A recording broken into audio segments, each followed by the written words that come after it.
ये इसका प्रारंभ होता है परीक्षित महाराज के एक प्रश्न से। परीक्षित महाराज शुकदेव गोस्वामी से प्रश्न करते हैं कि भगवान बहुत पक्षपात करते हैं। जैसे भगवान ने वृत्तासुर को मरवा दिया और इंद्र को बचा लिया। मुझे तो संशय है कि सिर्फ शास्त्रों में ही लिखा हुआ है कि भगवान सबके साथ इक्वल हैं, लेकिन भगवान जो है वो देवताओं का पक्षपात करते हैं और असुरों को मरवा देते हैं। लेकिन ये प्रश्न तो बहुत सुंदर है परीक्षित महाराज का। वास्तविकता ऐसी नहीं है। भगवान कभी भी किसी का पक्षपात नहीं करते हैं। भगवान सबके लिए इक्वल हैं, सब भगवान के लिए बराबर हैं। जैसे वो एक बहुत ही सुंदर एग्जाम्पल देते हैं, जैसे बिजली जो इलेक्ट्रिसिटी है वो तो एक समान होती है, लेकिन लाइट में जब जाती है इलेक्ट्रिसिटी तो रोशनी देती है, स्पीकर में जब जाती है तो साउंड देती है, फैन में जब जाती है तो हवा देती है, एसी में ठंडक देती है और हीटर में वो गर्मी देती है। मतलब बिजली का कोई दोष नहीं है, ना ही बिजली किसी के साथ भेदभाव करती है। भेदभाव किससे होता है? यंत्र का अंतर है। जैसी मशीन होगी वैसा काम करेगा। तो जैसे पानी तो एक ही होता है, और खेत में जब हम पानी डालते हैं तो जहाँ पर आम का पेड़ होता है वहां से रसीले आम निकलते हैं, और जहाँ पर नीम का वृक्ष होता है वहां पर करवाहट वाले पत्ते निकलते हैं। जहाँ कड़ेला है तो वहां कड़वा, और जहाँ पर नींबू है तो वहां पर खट्टा। तो इसमें पानी का या खेत का कोई दोष नहीं है। वास्तव में जो बीज डाला गया है ना वही निकलता है, बीज का फर्क होता है। उसी तरह से सारे मनुष्य, सारे जीव भगवान के लिए सम हैं। भगवान कहते हैं समोहम सर्वभूतेषु न मे द्वेष्योस्ति न प्रिय। मैं सबके साथ सम हूँ, मैं ना किसी के साथ द्वेष करता हूँ ना किसी का पक्षपात करता हूँ। तो भगवान जब सबके साथ एक हैं तो अलग अलग उसका रिजल्ट क्यों आता है? उसका कारण ये है कि हम सबके अंतःकरण का जो यंत्र है उसका प्रभाव अलग अलग होता है। तो हमारे दिल के अंदर भगवान के साथ जैसा भाव होता है, उन्हीं भावों के साथ जो हमारी इंटेंशंस होती हैं उसी की तरह से भगवान हमारे साथ डील करते हैं, हमारे साथ व्यवहार करते हैं। जैसा अंतःकरण वैसा व्यवहार। और फिर शुकदेव गोस्वामी कहते हैं कि हे परीक्षित महाराज, आपके दादा युधिष्ठिर जी ने ऐसा ही प्रश्न पूछा था नारद मुनि से। 7वें स्कंद का पूरा वक्ता जो है वो नारद मुनि है और श्रोता है युधिष्ठिर महाराज। और ये प्रवचन हस्तिनापुर में हुआ है। इस स्कंद में 15 अध्याय है। इसमें ऊती यानी कर्म वासना का विशेष वर्णन है। पोषण भी है कि प्रहलाद महाराज का भगवान नरसिम्हा पोषण करते हैं। तो 7वां स्कंद जो है वो हमें 3 प्रकार की वासना के विषय में बताता है। पहला है आसुरी वासना, और दूसरा है दैवी वासना, और तीसरा है मानवी वासना। पहले 5 अध्यायों में आसुरी वासना की प्रधानता से हिरण्यकशिपु का वर्णन है कि आसुरों के अंदर कैसी प्रवृत्ति होती है। नेक्स्ट के जो 5 अध्याय हैं उसमें दैवी वासना के से प्रहलाद के दैवी गुण का वर्णन है, और अंत के 5 अध्यायों में युधिष्ठिर महाराज वर्णाश्रम धर्म की शिक्षा के प्रश्न पूछते हैं। इसमें मानवी वासना का वर्णन है। तो 3 प्रकार की वासनाओं से जैसे अलग अलग जीव पैदा होते हैं उनका वर्णन इन 15 अध्यायों में 7वें स्कंद में किया जाता है। तो शुकदेव गोस्वामी कहते हैं कि हे परीक्षित महाराज, आपके पितामह युधिष्ठिर ने जब राजसूय यज्ञ में शिशुपाल के सर को कृष्ण के सुदर्शन चक्र के द्वारा भगवान ने काट दिया था, तो शिशुपाल के शरीर से एक अद्भुत प्रकाश निकला था और कृष्ण में प्रवेश हो गया था। युधिष्ठिर ने कहा, हे नारद जी, बड़े बड़े योगी ज्ञानी ध्यानी भी जब जिस गति को प्राप्त करने के लिए इतनी तपस्या करते हैं, लेकिन उसके बावजूद भी उनको ऐसी गति प्राप्त नहीं होती है। इस द्वेषी शिशुपाल को कैसे प्राप्त हो गई? ये तो भगवान श्री कृष्ण से द्वेष करता था, उन्हें बहुत बुरा कहता था, तो ये भगवान के श्री चरणों में कैसे प्रवेश हो गया? तब बताते हैं नारद मुनि कि ये जो शिशुपाल है, जो आपकी बुआ का लड़का है, ये इस दुनिया में वैकुंठ में रहने वाले भगवान के जो दरबान हैं जय और विजय, वो ही इस दुनिया में शिशुपाल के रूप में आए हैं। और सारी कथा जो हमने जय विजय की सुनी थी पहले सिकंद में, उसको बताते हैं और बताते हैं कि ये तो कोई साधारण असुर नहीं है, बल्कि भगवान के पार्षद है। और ये संत कुमार, ये जो चतुष कुमार हैं, उनके श्राप से 3 बार असुर बने हैं। इसी भगवान तो इनको जानते हैं कि ये मेरे अपने ही सेवक हैं और भगवान की लीला में सहयोग करने के लिए आए हैं। और यहाँ फिर कहते हैं कि नारद जी, भगवान किसी से पक्षपात नहीं करते हैं, भगवान सबके साथ इक्वल हैं। शिशुपाल ने द्वेष से भगवान का स्मरण किया तो कृष्ण को पाया, कंस ने क्रोध के साथ भगवान को याद किया तो भी भगवान को पाया, ब्रज की गोपियों ने काम वासना से कृष्ण को प्रसन्न किया तो भी कृष्ण को पाया, और यदुवंशी जो हैं, उन्होंने संबंध के साथ कृष्ण का स्मरण किया तो भी कृष्ण को पाया।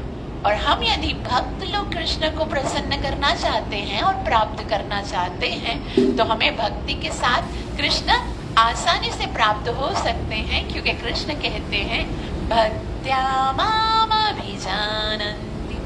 तो हम जैसा भगवान के साथ संबंध रखेंगे, वैसा ही भगवान हमारे साथ डील करेंगे।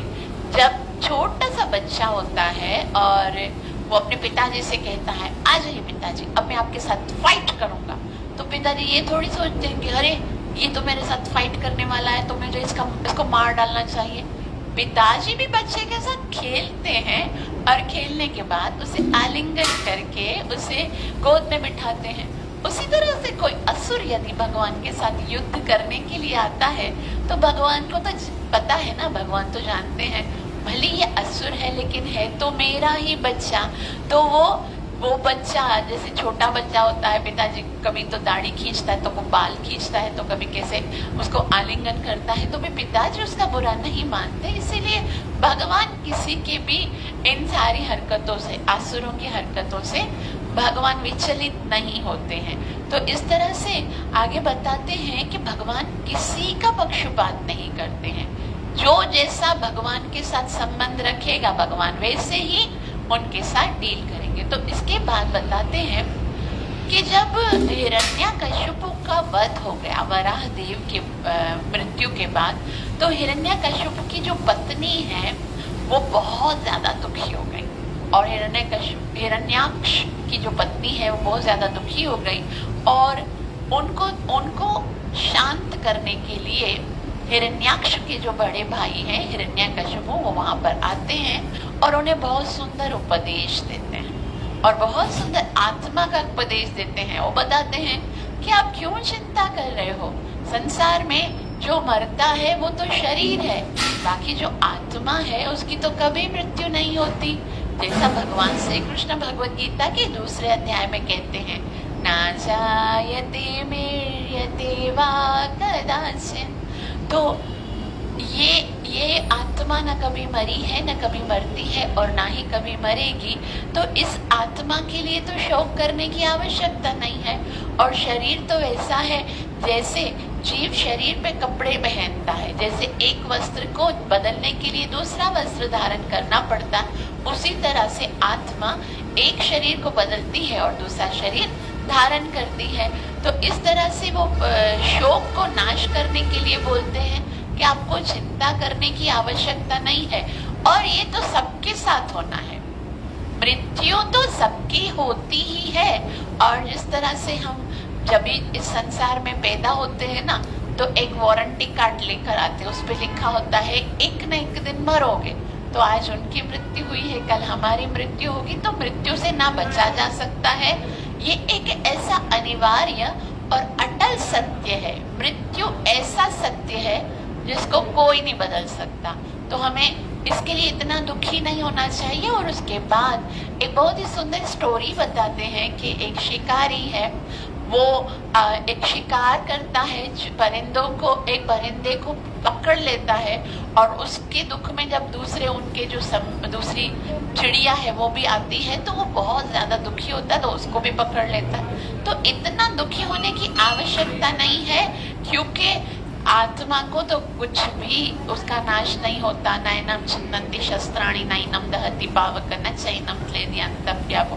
तो इस तरह से बहुत सुंदर उनको उपदेश देने के बाद वो उनको तो सांत्वना देता है, फिर सोचता है कि अब मुझे कुछ ऐसा करना चाहिए कि मैं कभी मरूं नहीं। तो उपदेश तो ये देकर आया कि भाई मरना बरहक है, मरना ही है, लेकिन अब वहां पर वो सोच रहा है कि मुझे ना ऐसा कुछ करना चाहिए कि मैं मरूं नहीं। तो इसका मतलब है जो असुरी लोग होते हैं ना, असुरों के मन में जो शिक्षा पता भी होती है ना, उनको पता है इसको बदल के दिखाएंगे, अपना कुछ करेंगे। शास्त्रों पे ना कभी वो उनकी आदेश को स्वीकार करते हैं और ना ही उनमें श्रद्धा होती है। असुर और जो सुर, देवताओं और असुरों में फर्क यही है कि असुर लोग जो होते हैं वो शास्त्रों पर कभी भी विश्वास नहीं करते, कोई श्रद्धा नहीं रखते, ना ही उनका पालन करते हैं। तो यदि हमें भगवान की भक्ति में आगे बढ़ना है तो हमें शास्त्रों के आदेशों का पालन करना है। उसके बाद जैसे ही हिरण्यकशिपु तपस्या करने के लिए जाते हैं ब्रह्मा जी की, और वहां पर जैसे ही वो तपस्या करते हैं तो एक बरगद के पेड़ के नीचे वो बैठते हैं, और वो तो ब्रह्मा जी को बुलाने के लिए उनकी साधना करते हैं, ओम ब्रह्म देवाय नमः। लेकिन देवता जो हैं वो सोचते हैं कि अरे इसको यदि अभी से ही तपस्या में लगा दिया तो फिर भगवान तो आने वाले इसके पुत्र के लिए, तो इनके कयादो माता के यहाँ पे पुत्र कैसे उत्पन्न होगा। तो दो शुक और सारिका ऊपर आते हैं वृक्ष पर और वो कहना शुरू करते हैं नारायण नारायण नारायण नारायण। तो ये ब्रह्मदेवाय नमः साधना करना शुरू करते हैं हिरण्यकशिपु, और नारायण नारायण का नाम सुनकर उनकी साधना डिस्टर्ब होती है। तो सोचते हैं कि वापस से कोशिश करते हैं, वापस से मन लगाने का प्रयास करते हैं, लेकिन वो शुक और सारिका जो है वो बहुत ही तीव्रता के साथ नारायण नारायण नारायण करते हैं। तो हिरण्यकशिपु सोचते हैं आज की तपस्या कैंसिल, और वो घर चले जाते हैं। कयादु माता पूछती है आप तपस्या करने गए थे और इतना जल्दी आ गए।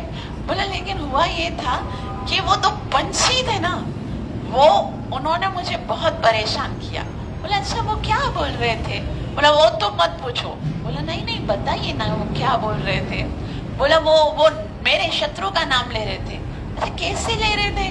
तब हिरण्यकशिपु पहली बार भगवान का नाम पुकारते हैं, नारायण नारायण नारायण ऐसे बोल रहे थे, इसके कारण मैं बहुत परेशान होगा।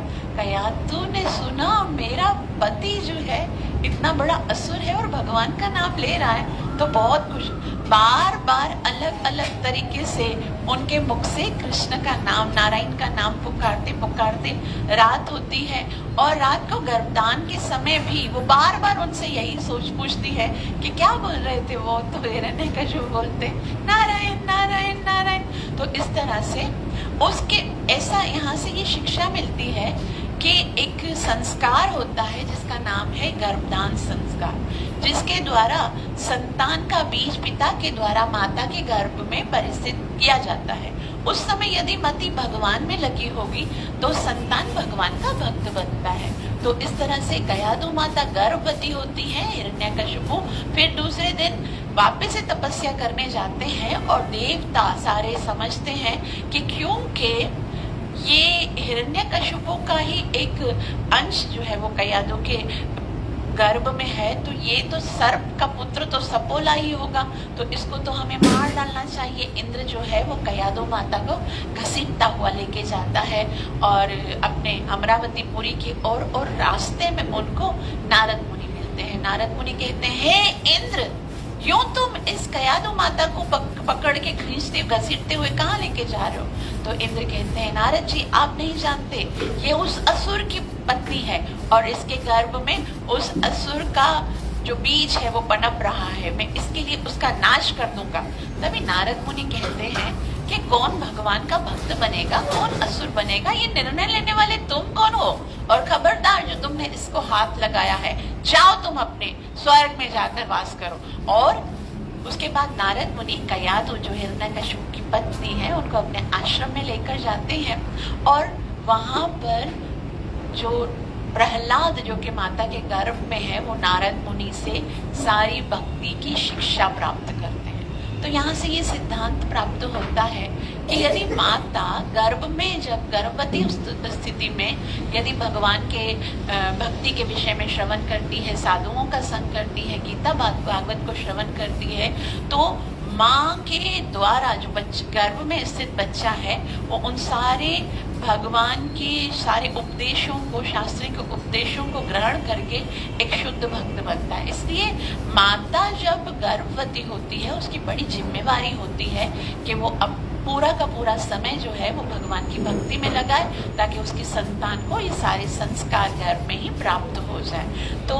बहुत समय तक ऐसा कहा गया 36,500 समय तक 500 साल तक हिरण्यकशिपु जो है वो एक तपस्या करते हैं, दोनों हाथ ऊपर, ऊर्ध्वबाहु नवः दृष्टि, ऊपर दृष्टि करके और ब्रह्मा जी का ध्यान करते हुए वो मंत्र का उच्चारण करते हैं, ओम ब्रह्मदेवाय नमः। उनका पूरा शरीर जो है वो कीड़े खा लेते हैं, उनके शरीर का पूरा मांस खत्म हो जाता है और केवल हड्डियों से भी वो ब्रह्मदेव की आवाज निकलती है और इतना तप होता है उनके शरीर में कि वो तप की जो ज्वाला है वो देवताओं की स्वर्ग तक पहुंचती है और सारे स्वर्ग के देवता जो हैं वो विचलित होने लगते हैं और सब ब्रह्मा जी के पास जाते हैं। ब्रह्मा जी, ये कौन तपस्या कर रहा है और इतनी भयंकर उग्र तपस्या है, उसका परिणाम क्या होगा, हम सब झुलस रहे हैं। ब्रह्मा जी कहते हैं आपको चिंता करने की आवश्यकता नहीं है, हम भगवान के पास चलते हैं। और भगवान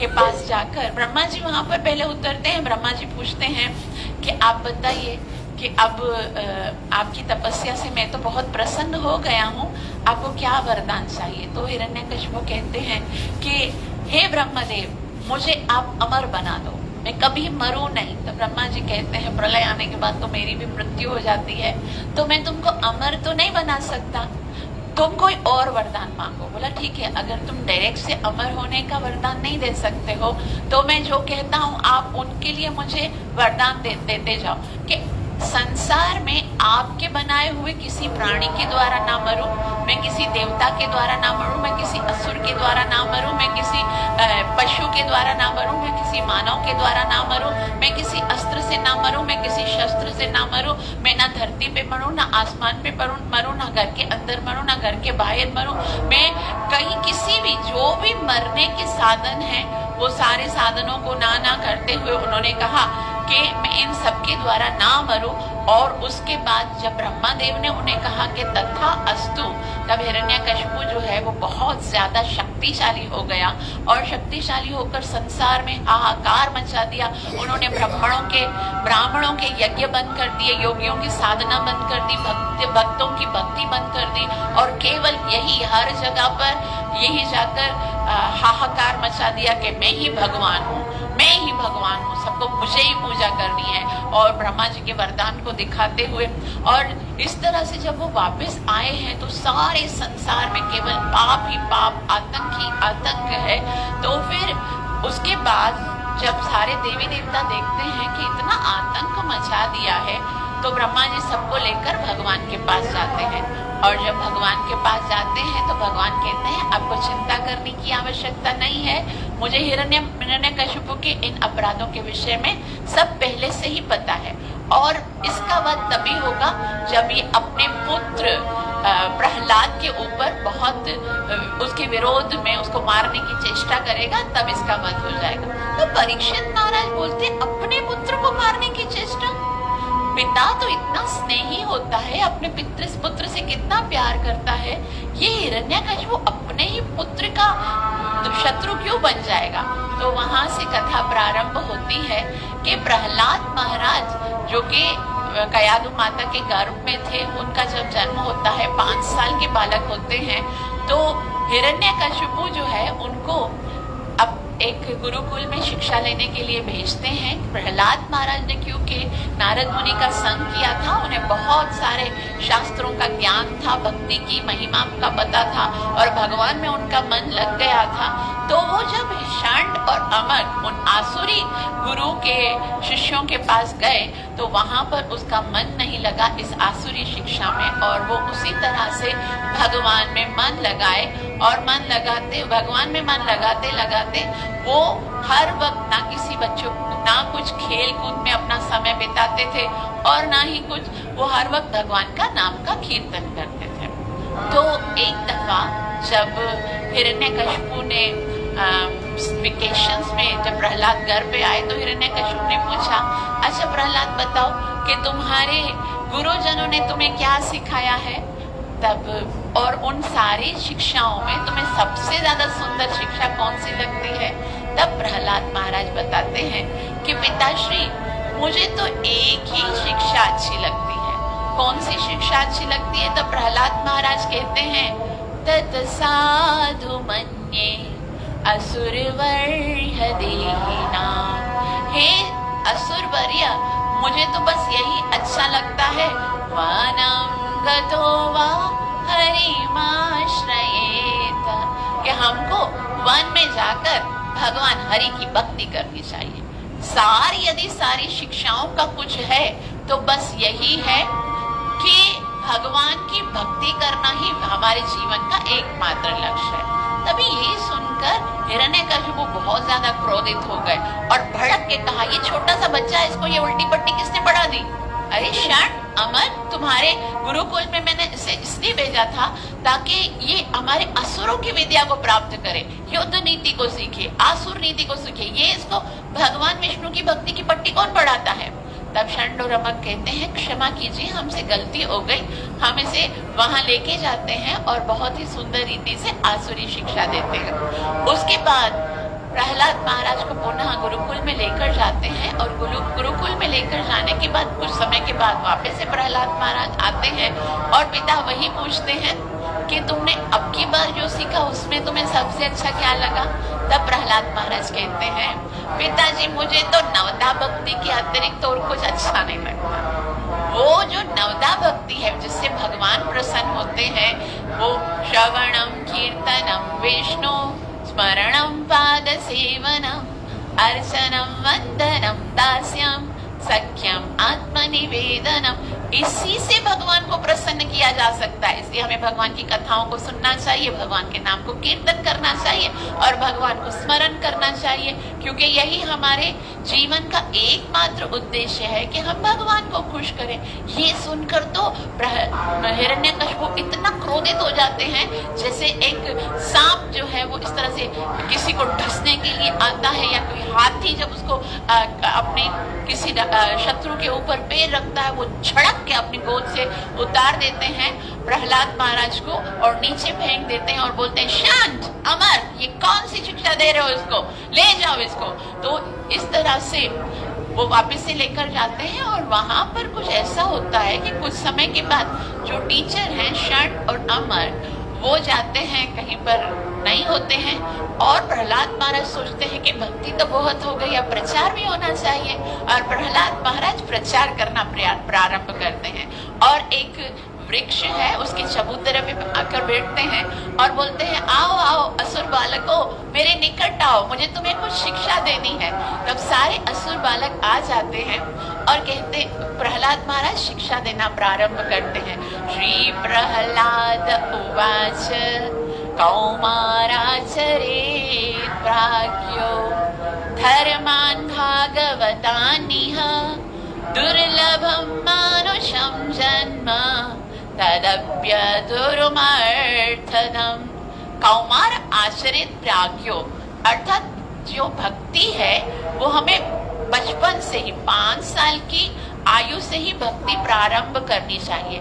धर्मान भागवतान इह, ये जो भागवत धर्म है वो हमें प्रारंभ से ही कर लेना चाहिए, क्योंकि ये मनुष्य का जो जन्म है वो बड़ी मुश्किल से मिलता है। मनुष्य का धर्म दुर्लभम मानुषम जन्म, ये मनुष्य का जन्म प्राप्त करना बहुत मुश्किल है और उसके साथ तदप्य दुरुम अर्थदम, ये कभी भी समाप्त हो जा सकता है। आज भी मृत्यु हो सकती है, कल भी। तो हमारे पास तो समय बहुत कम है, इसलिए ये नहीं सोचना चाहिए बड़े होंगे तो भक्ति करेंगे, ये काम हो जाएगा तो भक्ति करेंगे, ये हो जाएगा तो भक्ति करेंगे। भक्ति का समय बस यही है, क्योंकि अगली सांस का कोई भरोसा नहीं है। तो इस तरह से बहुत सुंदर शिक्षा देते हैं। और फिर जब षंड और अमक आते हैं, बोलते ये तो बहुत ही बुरा हो रहा है। पहले तो ये केवल स्वयं भक्ति करता था, अब तो दूसरों को भी शिक्षा दे रहा है। तो प्रहलाद महाराज को पकड़कर पुनः हिरण्यकशिपु के पास लेकर जाते और बोलते हैं कि अभी बात बहुत बिगड़ गई है। ना केवल स्वयं भक्ति करता है, बल्कि सारे जो गुरुकुल में असुर बालक हैं उनको भी शिक्षा देना प्रारंभ किया। अब हम इससे नहीं सुधार सकते। तभी जब प्रहलाद महाराज के पिताजी ने देखा तो फिर उन्होंने कहा कि वाकई में जब शरीर का एक अंग जब सड़ जाता है तो उसे काट देना चाहिए। ये हमारे असुर कुल का सड़ा हुआ अंग है, इसलिए उसे मार डालना चाहिए। और प्रहलाद महाराज जो है उनको मारने का बहुत प्रयास किया। उन्होंने इतना प्रयास किया, कभी सांपों, विष भरे सांपों के बिलों में उनमें से उस कमरों में उनको बिठाया गया जहां पर खाली सांप ही सांप है। कहीं पहाड़ों की चट्टानों से उनको गिराया गया, तो कहीं समुद्र में उनको डुबाने का प्रयास किया गया, और कभी तो अग्नि में जलाने का प्रयास किया। होलिका अपनी चुनरी लेकर प्रहलाद को जलाने का प्रयास करती थी, लेकिन कुछ भी किसी भी तरीके से वो प्रहलाद को कभी कष्ट नहीं दे पाई। तो इससे हमें क्या समझना चाहिए? एक बहुत ही सुंदर शिक्षा है, आश्वासन है हम सब भक्तों के लिए कि यदि भगवान हमारे साथ हैं तो संसार की बड़े से बड़ी शक्ति भी यदि हमारे अपोज में खड़ी हो जाए, हमें हानि पहुंचाना शुरू कर दे या हमें हानि पहुंचाने का प्रयास करे, लेकिन अगर भगवान हमारे साथ हैं तो त्रिलोकी में कोई ऐसी शक्ति नहीं है जो हमें संकट में डाल सके। इसलिए भक्त जो है ना वो निर्भय होना चाहिए। अगर हम सच में भगवान के भक्त हैं तो हमें किसी से भी भयभीत नहीं होना चाहिए, क्योंकि कोई अगर कष्ट देगा तो उसके दो हाथ हैं और भगवान बचाने वाले हैं, उनके हजारों हाथ हैं। दो हाथों वाला बड़ा हजार हाथों वाले भगवान से क्या मुकाबला कर सकता है। इसलिए ऐसा कहा जाता है कि भगवान के जो चरण कमल है वो उनका जो आश्रय ले लेता है वो अभय हो जाता है। अभय, ऐसा भगवान Shri Krishna Bhagavad Gita chapter number 2 verse number 40 में कहते हैं, स्वल्पमप्यस्य धर्मस्य त्रायते महतो भयात्, कि बड़े से बड़े भय से भी यदि बचना है तो भक्ति का मार्ग इतना सरल है कि उसमें यदि कोई आ जाएगा तो उसको उस दुख से वो आसानी से, भय से वो आसानी से बच जाएगा। तो प्रहलाद महाराज जो है उनसे हिरण्यकशिपु पूछते हैं कि आपने ये कथा, ये जो भक्ति का मार्ग है ये हमने तो आपको नहीं सिखाया, गुरुकुल में आपको नहीं सिखाया, तो आपको ये सिखाता कौन है? ये सब आप कहाँ से सीखते हो? तब वो कहते हैं कि पिताश्री, वो भगवान जो मेरे मन में है वो आपके मन में है, वो कण कण में है, वो भगवान के द्वारा ही मैं इस सुंदर आदेश को सीख रहा हूँ। तब वो कहते हैं अगर वो तुम्हारे मन में भगवान है तो मेरे मन में भी भगवान है, तो मुझे वो भगवान वो शिक्षा क्यों नहीं देते? खाली तुम्हें क्यों सिलेक्ट किया, खाली मुझे क्यों नहीं सिखाते? तब प्रहलाद महाराज एक बहुत सुंदर उत्तर देते हैं। वे कहते हैं, मतिर्न कृष्णे परतस्वतो वा मिथ्योभिपद्येत गृह व्रतानां आधन्त गोभिर विशतां तमस्रं पुनः पुनः सर्वितं सर्वणानां, कि जब तक कोई जीव स्वयं से नहीं चाहता है कि मुझे भगवान के इन आदेशों को स्वीकार करना है, मतिर्न कृष्ण परत, जब तक कोई अपनी मति को भगवान में लगाने का पहला कदम नहीं उठाता है तो फिर क्या होता है? आदंत गोभिर विशंता, स्टार्ट से लेकर अंत तक वो तो केवल अपनी इंद्रिय तृप्ति में लगा रहता है, और इंद्रिय तृप्ति में लगा रहकर वो क्या करता है? वो सिर्फ एक ही काम करता है, पुनः पुनः चर्वितम सर्वणा, जो चबाया हुआ है उसको दोबारा से चबाकर आनंद लेने का प्रयास करता है। जैसे एक च्युइंगम होता है, वो मीठा होता है जब हम उसको पहली बार खाते हैं, लेकिन फिर उसको निकाला जाए वापस से कंटिन्यूस यदि उसको चूसा जाता है, बाया जाएगा, तो उसमें कोई स्वाद नहीं होगा। उसी तरह से जैसे कोई गन्ना है, उसमें से यदि हम रस निकाल लें, वापस दूसरा निकाले, तीसरा निकालते आखिर में उसके पास रस बचा नहीं। तो हम ये इंद्रिय तृप्ति, सेंस ग्रेटिफिकेशन करोड़ों जन्मों से करते आ रहे हैं और हर जन्म में हम यही कर रहे हैं। और जब तक मन भगवान में नहीं लगेगा, जीव यही करता रहेगा। उसके पास और कोई ऑप्शन, आपके पास दो ही ऑप्शन है, या तो भगवान से प्यार करो या संसार से प्यार करो। और जो भगवान से प्यार नहीं करता, उसके पास यही काम है कि वो संसार के लिए आद्यंत गोबिर पुनः वो यही करता रहेगा। तो मानो हिरण्यकशिपु ने पूछा, अच्छा तो मेरा मन भगवान में नहीं लग रहा है, लेकिन मुझे खुद से ये बात समझ में नहीं आई, लेकिन हमारे गुरु महाराज ने भी तो नहीं बताया। गुरु तो बताते हैं ना सबको, तो गुरु ने ऐसी शिक्षा क्यों नहीं दी जैसी तुम सोच रहे हो कि भाई मनुष्य जीवन का यही लक्ष्य है। तभी प्रहलाद महाराज एक बहुत सुंदर बात बताते हैं। वो कहते हैं, नाति विदु स्वार्थ गतिम ही विष्णु दुराशया ये बहिरर्थमानिना अंधा यथान्देह रूपयमानास तेपि सत्रत्या मुरुधाम निबद्धा। कि नति विधु स्वार्थ गतिम ही विष्णु, के एक ही स्वार्थ है, जीवन का एक ही लक्ष्य है, भगवान कृष्ण की ओर जाना। लेकिन अगर किसी को खुद भी पता नहीं है और आप उससे पूछते हो कि क्या स्वार्थ है, तो वो तो ऐसा ही है जैसे एक अंधा है, उसे यदि रोड क्रॉस करना है और दूसरे अंधे का हाथ पकड़ के बोलता है कि भाई बहुत सारी गाड़ियां आ रही हैं और सामने खड्डा है, खाई है, आप मुझे रोड क्रॉस करा दो। तो एक अंधा यदि दूसरे अंधे का हाथ पकड़ेगा तो पहला अंधा तो गिरेगा, उसके साथ दूसरा भी गिरेगा। तो उसी तरह से गुरु किसी अंधे को नहीं करना चाहिए। गुरु करने से पहले आंखें खोल के देखना चाहिए कि ये इस योग्य है, उससे पता है कि जीवन का लक्ष्य क्या भगवान की। आज हम देखते हैं, हम बोलते हैं हमने तो गुरु कर दिया, और गुरु मांसाहार भी करेगा, यदि गुरु गलत आदेश भी देगा, यदि गीता भागवत उसको पता नहीं होगा, तो फिर ऐसा गुरु तो खुद भी नरक में जाएगा और अपने शिष्यों को भी नरक में लेके जाएगा।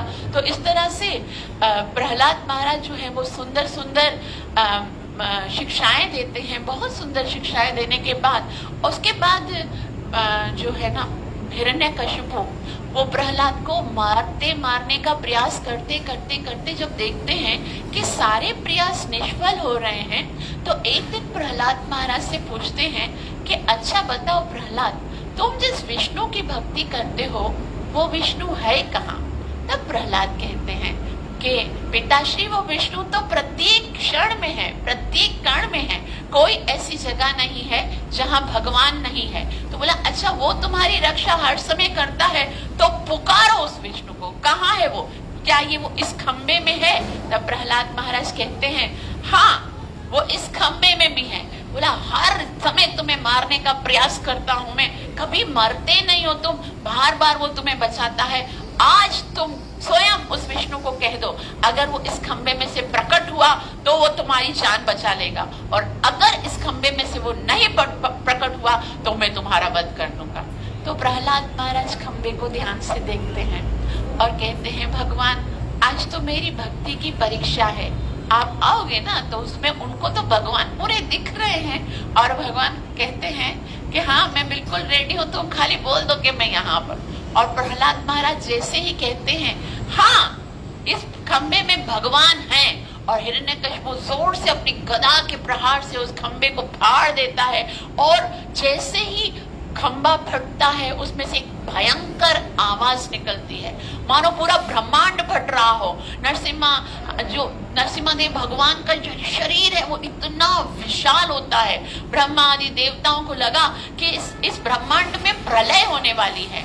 और उस समय देवताओं के कार्यों को संपन्न करने के लिए, ऋषि मुनियों के यज्ञ की अग्नि को प्रज्वलित करने के लिए, और सारे जितने भी गौ ब्राह्मण हैं उनकी रक्षा करने के लिए, सारे अत्याचार को समाप्त करने के लिए, अपने भक्त प्रहलाद के वचन को सत्य करने के लिए भगवान उस खंबे से प्रकट हुए। वो नरसिंहदेव भगवान की।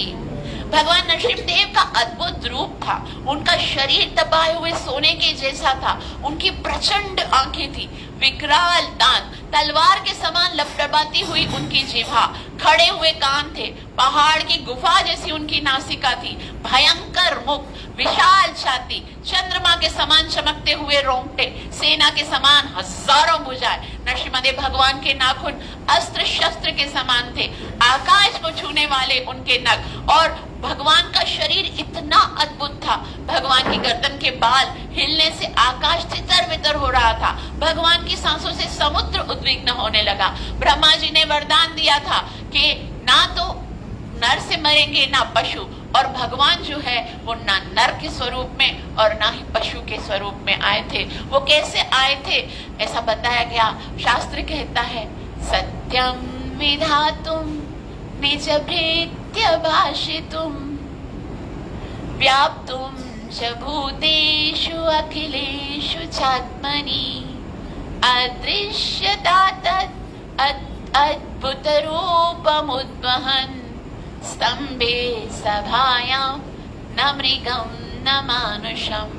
स्तंभे सभायां, थंब से निकले हैं। क्यों निकले हैं? वो भगवान सिर्फ सत्यम विधातुम निज भृत्य भाषितुम, अपने भक्त के उस बात को सत्य करने के लिए। और जैसे ही भगवान वहां से प्रकट हुए हैं, और जिस तरह से एक गरुड़ एक सर्प को पकड़ता है, वैसे ही भगवान नरसिंहदेव ने हिरण्यकशिपु जैसे एक चटाई बनाने वाला एक तनके को चीरता है, उसी तरह नरसिंहदेव भगवान ने अपने भयंकर नाखूनों से हिरण्यकशिपु की छाती को चीर डाला। और उसके बाद जैसे ही हिरण्यकशिपु का वध हो गया, भक्तराज प्रहलाद की जीत हो गई, सारे देवी देवता जो है वो पुष्पों की वर्षा करने लगे। बोल नरसिंहदेव भगवान की, भक्त शिरोमणि प्रहलाद महाराज की। फिर नरसिंहदेव भगवान क्या करते हैं?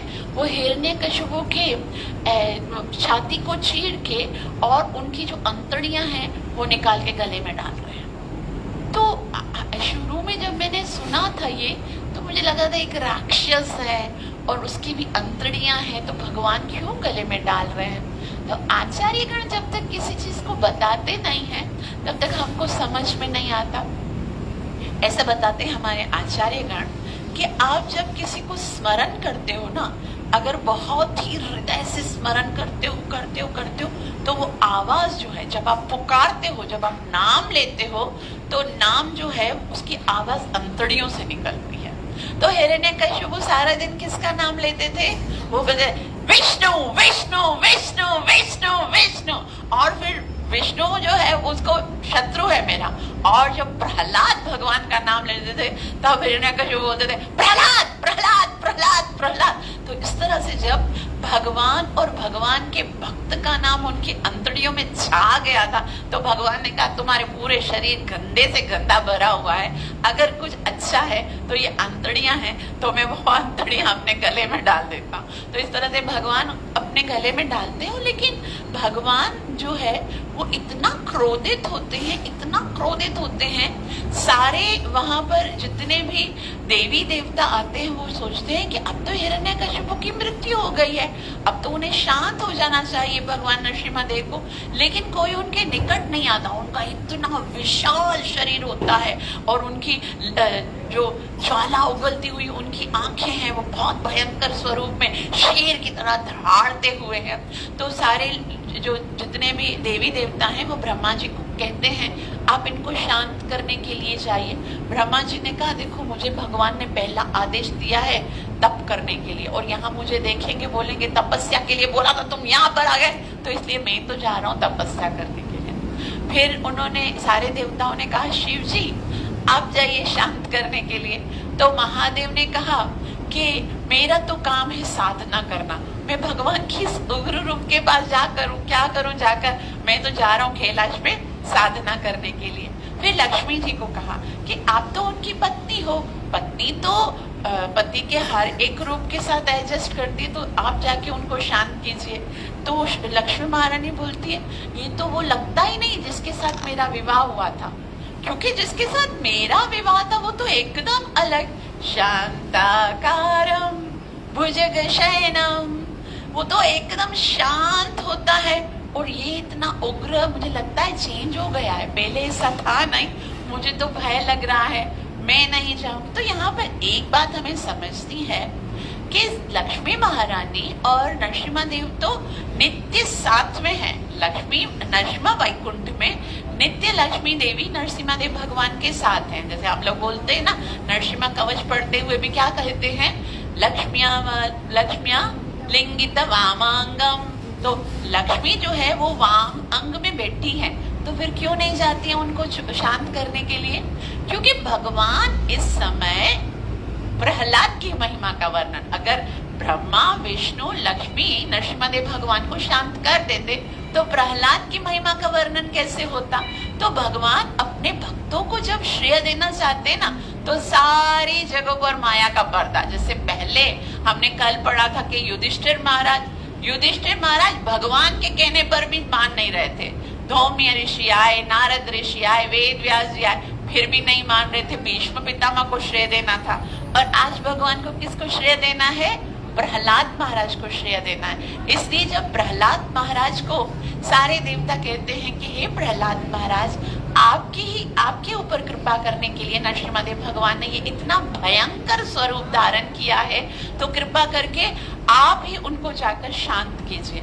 तो प्रहलाद महाराज सोचते हैं मैं जाऊं, और इतना आनंदित होते हैं। प्रहलाद महाराज 5 साल के बालक हैं, जिस तरह से ध्रुव महाराज के विषय में हमने सुना।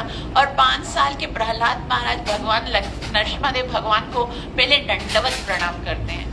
इतने छोटे हैं, नरसिम्हादेव भगवान का इतना विशाल स्वरूप है।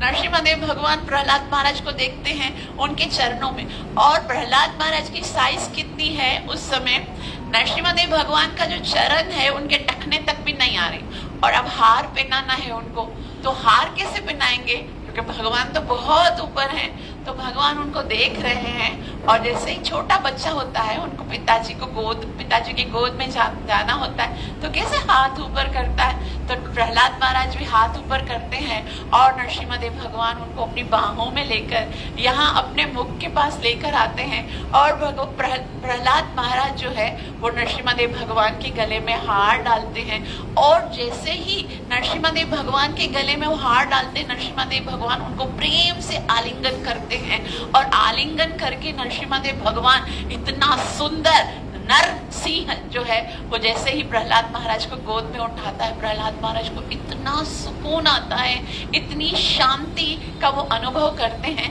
तब प्रहलाद महाराज की इस शांति को देखकर नरसिम्हादेव भगवान सोचते हैं कि अरे, जब बालक को माता पिता प्रेम करते हैं तो माता पिता को जितना आनंद आता है उससे ज्यादा आनंद तो बालक को आता है।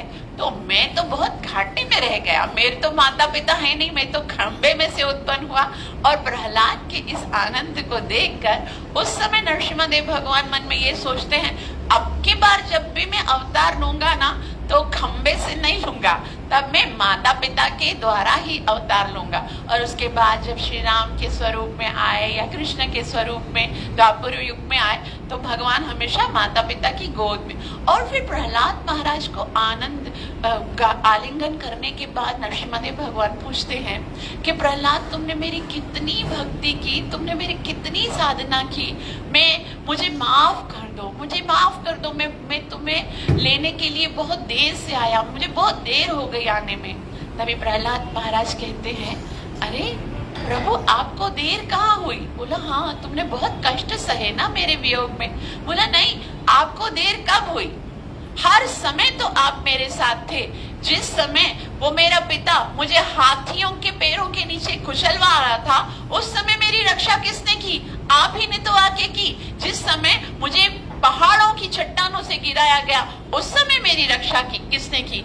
आपने ही तो की। जिस समय मुझे समुद्र में डुबाया गया, उस समय मेरी रक्षा किसने की? वो आप ही तो थे। जब भड़कती हुई अग्नि से मुझे बचाने के लिए आपने तो प्रभु कभी देर नहीं की। हर समय आप मेरे सामने थे, हर समय आप मेरी रक्षा कर रहे थे। लेकिन उस समय क्योंकि संसार ने आपको नहीं देखा, तो आज आप मेरे लिए नहीं बल्कि संसार को दिखाने के लिए आए हैं कि देखो मेरे भक्त के ऊपर यदि कोई कष्ट होता है, मेरे भक्त को कोई यदि मारने का या दुख देने का प्रयास करता है, तो मैं किसी भी स्वरूप में आ जाता हूं। तो आज तो आप संसार के सामने ये अपने भक्तों की महिमा को प्रकट करने के लिए आए हो।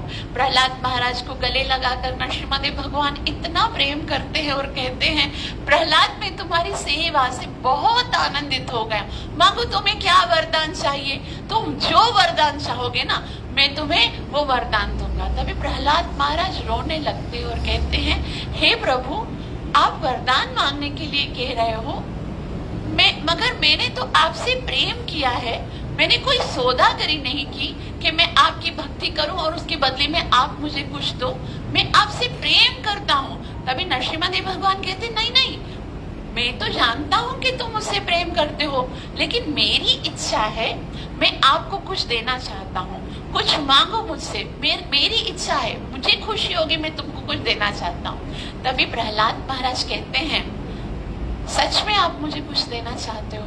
और ऐसा वरदान, मतलब ऐसा वरदान भी कोई भगवान से मांग सकता है, हम कभी सोच भी नहीं सकते।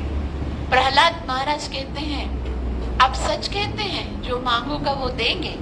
तभी भगवान कहते हैं, हाँ, त्रिलोकी में कौन सी ऐसी वस्तु है जो मैं नहीं दे सकता, तो मांग कर तो देखो। तभी प्रहलाद महाराज कहते हैं, संसार में बहुत सारे जीव हैं जो कि बहुत दुखी हैं, अपने कर्मों के अनुसार अलग अलग दुखों के लिए अलग अलग नरकों में जाना पड़ता है। सारे जीवों ने बहुत सारे पाप किए हैं। मैं आपसे ये प्रार्थना करता हूँ, हे भगवान, सारे जीवों के सारे पापों का दंड आप मुझे दे दीजिए और सब जीवों को अपने धाम में लेकर चले जाइए।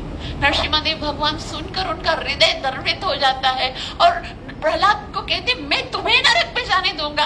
प्रहलाद महाराज कहते हैं कि यदि कोई बहुत बड़ी चावल की बोरी है और वो सारी बोरी आपको मिलती है और एक चावल उसमें से गिर जाता है, तो आपका क्या घाटा होगा?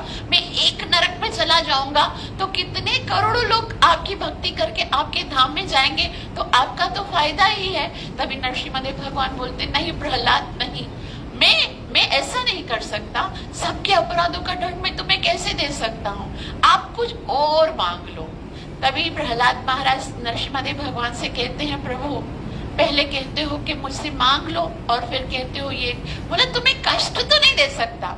फिर प्रहलाद महाराज कहते हैं, ठीक है प्रभु, चलो मुझे एक और वरदान दे दो। क्या वरदान? बोला मेरे पिताजी है ना, वो हमेशा आपके साथ द्वेष करते थे, मैं आपसे ये प्रार्थना करता हूँ कि मेरे पिताजी के सारे पापों को खत्म करके उन्हें अपनी चरणों में जगा दीजिए, वरना संसार तो यही कहेगा कि देखो बेटा विष्णु का भक्त था और भगवान ने प्लानिंग की और पिताजी को नरक में भिजवा दिया। तो आप कृपा करके मेरे पिताजी के अपराधों को क्षमा करके उन्हें अपने चरणों में जगा दे। तभी नरसिम्हा देव भगवान बोलते हैं, अरे प्रहलाद, ये तो ऑलरेडी हो चुका है। आपके पिताजी जो कि भगवान के भक्त के जो पिता हैं, उनके एक पिता की नहीं बल्कि 21 पीढ़ियों का मैं कल्याण कर देता हूँ। उनको तो वो तो पहले ही वरदान है कि जो भक्त होता है उनकी 21 पीढ़ियां जो है वो भगवान के धाम में चली जाती हैं। तो ये तो कोई वरदान नहीं हुआ, ये तो ऑलरेडी है, आप कुछ और मांग लीजिए। तभी नरसिम्हा देव भगवान ने जब ऐसे बोला, तभी प्रहलाद कहते हैं कि भगवान बार बार कहते हो मांग लो मांग लो मांग लो, आप तो हृदय में रहते हो, इसका मतलब है आपने हृदय में झांक कर देखा है कि बहुत सारी वासनाएं हैं अभी तक, और यदि बहुत सारी इच्छाएं हृदय में हैं, तो मैं आपसे बस एक ही वरदान मांगता हूँ, मेरा वो वरदान मुझे अवश्य देना। भगवान कहते हैं, हाँ प्रहलाद, कुछ भी मांग लो, आज त्रिलोकी का संपूर्ण राज्य तुम्हें दे। बोला त्रिलोकी नहीं चाहिए, देवताओं का स्वर्ग नहीं चाहिए, देवता तो मेरे पिताजी को पंखा जलते थे, ये सब नहीं चाहिए। बोला क्या चाहिए बताओ। तभी प्रहलाद महाराज कहते हैं, भगवान अगर हृदय के अंदर कोई इच्छा है, अगर हृदय के अंदर आपकी भक्ति करने के अतिरिक्त कोई इच्छा है, तो मैं आपसे ये वरदान मांगता हूँ कृपया मेरी सारी इच्छाओं को समाप्त कर दो और हृदय में बस एक ही इच्छा है कि मैं आपसे प्रेम करूं, आपकी सेवा करूं, इसके अतिरिक्त मुझे और कोई वरदान नहीं चाहिए। तो इस तरह से प्रहलाद महाराज जो है वो भगवान के साथ इतने सुंदर सुंदर वार्तालाप करते हैं और बताते हैं कि भक्त के अंदर भाव कैसा होना चाहिए। चैतन्य महाप्रभु इस प्रहलाद और नरसिम्हा की कथा को बार बार सुनते हैं, हजारों बार इस कथा को सुनते हैं और फिर गदाधर जी पूछते हैं कि हे महाप्रभु, ये कथा तो आपने बहुत बार सुनी है, बार बार सुनने का आग्रह क्यों करते हैं? तब प्रहलाद चैतन्य महाप्रभु कहते हैं, प्रहलाद महाराज के ऊपर इतने सारे कष्ट आए, उनके जीवन में इतनी सारी टेस्टिंग थी, इतनी सारी परीक्षाएं थी, इतने सारे दुख थे, लेकिन उन्होंने एक बार भी भगवान से नहीं कहा कि भगवान तुम देखो तो सही, मैं तुम्हारा भक्त हूँ और मेरे ऊपर इतने सारे कष्ट हैं, एक तो और तो कोई दूसरे तो शत्रु हो तो हो, मेरा अपना पिता दिन रात बस यही प्लानिंग करता रहता है कि मुझे किस तरह से मारे, आप कम से कम मेरे पिताजी का तो कुछ करो। एक पूरा श्लोक पूरे भागवतम के साथ 7वें स्कंद में ऐसा नहीं है जिसमें प्रहलाद महाराज ने भगवान से कोई कंप्लेन की हो। तो प्रहलाद महाराज की श्रद्धा कितनी ज्यादा है, इसलिए यहाँ पर नरसिम्हदेव भगवान और प्रहलाद महाराज की इन कथाओं से हमें ये सीखना चाहिए कि एक भक्त जो है उसकी भगवान के प्रति इतना विश्वास होता है, इतनी श्रद्धा होती है कि जीवन में चाहे संकटों के पहाड़ भी क्यों टूट ना पाए, लेकिन फिर भी उसे ये पूरा विश्वास होता है कि कृष्ण मेरी रक्षा अवश्य करेगा। भक्ति का एक सुंदर लक्षण है जो श्रील रूप गोस्वामी बताते हैं भक्ति रसामृत सिंधु में, वो क्या है? कृष्ण एक शरणम। मुझे पूरा यकीन है कि कृष्ण की शरण में हो और कृष्ण मुझे अवश्य बचाएंगे। और ये भगवान का तो वादा है, भगवान ने कहा है न मे भक्तः प्रणश्यति। अगर भक्त होने के बाद भी हमारे मन में ये भय रहता है कि आप मेरे साथ ऐसा ना हो जाए, मेरे साथ ऐसा ना हो जाए, कहीं संसार का कोई व्यक्ति मुझे दुख ना पहुंचा दे, तो मतलब अभी हमें उस भक्ति की महिमा, भगवान के नाम के प्रताप के विषय में पता ही नहीं है, तभी तो हमारे मन में इतना संशय है। तो इस तरह से हिरण्यकशिपु और प्रहलाद महाराज का बहुत सुंदर वृत्तांत होता है। और जैसे मैंने बताया कि इस स्कंद में 3 प्रकार की वासना है, एक देवी आसुरी वासना जैसे कि हिरण्यकशिपु की, उसके बाद दैवी वासना जैसे प्रहलाद महाराज की जो भाव है, और एक मानवी वासना। उसमें ये बताया जाता है कि जो युधिष्ठिर महाराज हैं वो पूछते हैं नारद मुनि से कि हम तो सब ग्रस्त हैं, ग्रस्त से ब्रह्मचारियों के लिए भगवत प्राप्ति सरल है, सन्यासियों के लिए ब्रह्मचारी जो भगवत प्राप्ति सरल है, लेकिन गृहस्थियों को किस तरह से अपने धर्म का पालन करके भगवान की भक्ति करनी चाहिए। तो बहुत सुंदर उपदेश देते हैं नारद मुनि, और वर्णाश्रम धर्म का पालन किस तरह से किया जाए, और एक गृहस्थी को ग्रस्त में रहकर क्या ऐसा करना चाहिए कि वो सरलता से भगवान की भक्ति कर सके। और उसमें वो बताते हैं कि गृहस्थी को चाहिए कि वो हर समय भगवान की कथाओं को श्रवण करे। ऐसा कहा जाता है शास्त्रों में कि अगर हमारे हृदय में भगवान की कथा को श्रवण करने की लालसा नहीं है, भगवान के विषय में श्रवण करने की इच्छा नहीं है, तो हम भक्ति के पथ पर आगे कभी नहीं बढ़ सकते। इसलिए बहुत सुंदर इस तरह से नारद मुनि जो है वो बताते हैं। और उसके बाद यहाँ पर हम 7वें स्कंद को प्रणाम करते हुए आगे निकलते हैं 8वें स्कंद में। 8वां जो स्कंद है उसमें मनमंत्र की कथा आती है। हरे कृष्णा कृष्णा कृष्णा हरे हरे, हरे राम राम राम हरे, हरे कृष्णा कृष्णा कृष्णा हरे हरे, हरे राम राम राम। तो 8वें स्कंद में तुलसी पूजा की